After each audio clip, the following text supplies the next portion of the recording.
নমস্কার, জয় রাধে রাধেশ্যাম, রাধে রাধে। নারদীয় ভক্তি সূত্র।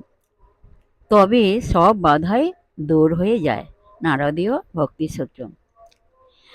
ভক্তের মনে যদি একবার ভগবানের প্রতি ভালোবাসা জাগে, তবে সব বাধাই দূর হয়ে যায়।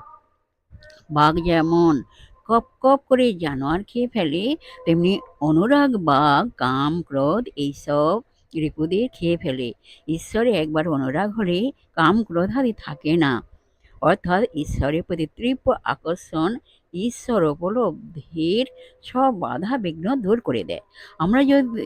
আমরা বলি বটে যে এই জগতে কত রকম বাধা বিপত্তি, কিন্তু প্রকৃতপক্ষে সব বাধাই মনের সৃষ্টি। ঈশ্বরে অনুরাগের সূচনা দেখা দিলে সে সব বাধা আপনি সরে যায়। জয় রাধে রাধেশ্যাম, রাধে রাধে। আজকের এইখানে এই পর্যন্ত বিশ্রাম করলাম। নেক্সট দিন আবার আলোচনা করা যাবে। আচ্ছা, যাই হোক, বিশ্বের সমস্ত সুহৃদয় ভক্তবৃন্দের উদ্দেশ্যে বলছি, সবাই সুখে থাকবেন, শান্তিতে আনন্দে থাকবেন, এক সেকেন্ডও নিরানন্দে থাকবেন না, সদা সর্বদা সুখে শান্তিতে আনন্দে জীবনযাপন করবেন। আর নিজ নিজ পিতামাতাকে দেখবেন, তাই যেন দুঃখ কষ্ট না